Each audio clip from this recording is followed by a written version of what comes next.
secara psikologis saat mengetahui anaknya meninggal, kemudian juga sudah tidak bisa berpikir clear pada saat mengetahui kasus itu.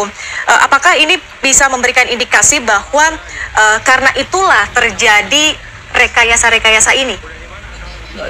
Sebagai seorang polisi, untuk mengatakan tidak bisa berpikir jelas atau berpikir jelas setelah melihat anaknya terbunuh, harusnya melihat anaknya terbunuh dia harus berpikir jelas.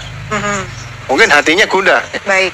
Kalau dia berpikir jelas, sampaikan sama rekan, tolong dibuktikan anak saya ini dibunuh atau meninggal karena kecelakaan. Saya serahkan semuanya sama rekan-rekan. Karena rekan polisinya kan banyak, bukannya dia sendiri. Jadi jangan seolah-olah polisi itu dia sendiri, ini salahnya di awal. Di situ. Jadi kalau mengatakan dia sedih, ya pasti sedih. Tapi mengambil langkah sendiri, nangkap orang seenaknya sendiri tanpa surat perintah, tanpa administrasi penyidikan, itu melanggar etika profesi.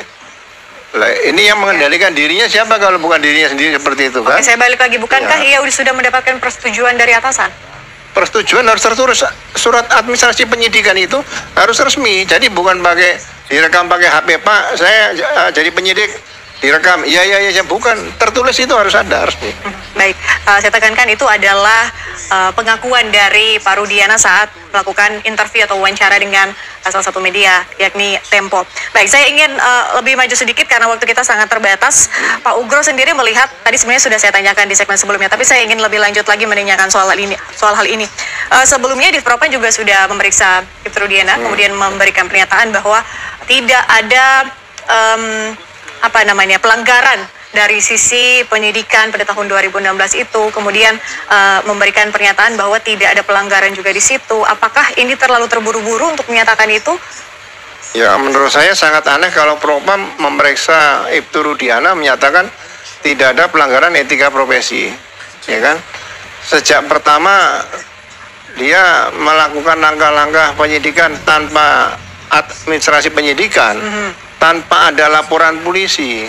Dia menangkap orang, menyita barang, kemudian membuat laporan polisi 4 hari setelah itu pelanggaran etika profesi berat.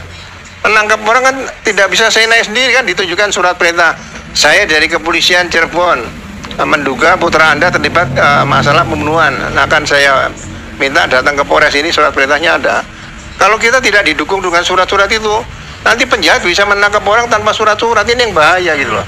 Makanya administrasi penyidikan itu diperlukan untuk mendukung bahwa kita ini adalah polisi negara Republik Indonesia yang resmi. Nah, seperti di TKP. TKP nggak usah tarik-tarikan apakah polisi dari Polsek Talun atau dari Polresta Cirebon. Polisinya kan polisi negara Republik Indonesia. Kalau ditangani oleh, pertama oleh Polsek Talun. Kalau nanti ternyata di TKP itu bukan dari Polsek Talun atau wilayah Cirebon, dilimpahkan, nggak ada masalah. Gitu. Ini yang kadang-kadang orang tarik-menarik, ini ada 2 laporan polisi nggak di situ. Nah, ini juga harusnya diluruskan kembali bahwa Polri bukan kepolisian daerah. Kepolisian itu adalah daerah kepolisian. Jadi Cirebon itu daerah kepolisian. Kemudian misalnya Kabupaten Cirebon itu juga daerah kepolisian gitu. Bukan kepolisian daerah. Ini kadang-kadang kebalik-balik orang. Oh, ini ada polisi Cirebon kota, polisi Cirebon kabupaten, nggak ada. Polisi negara Republik Indonesia di situ. Oke.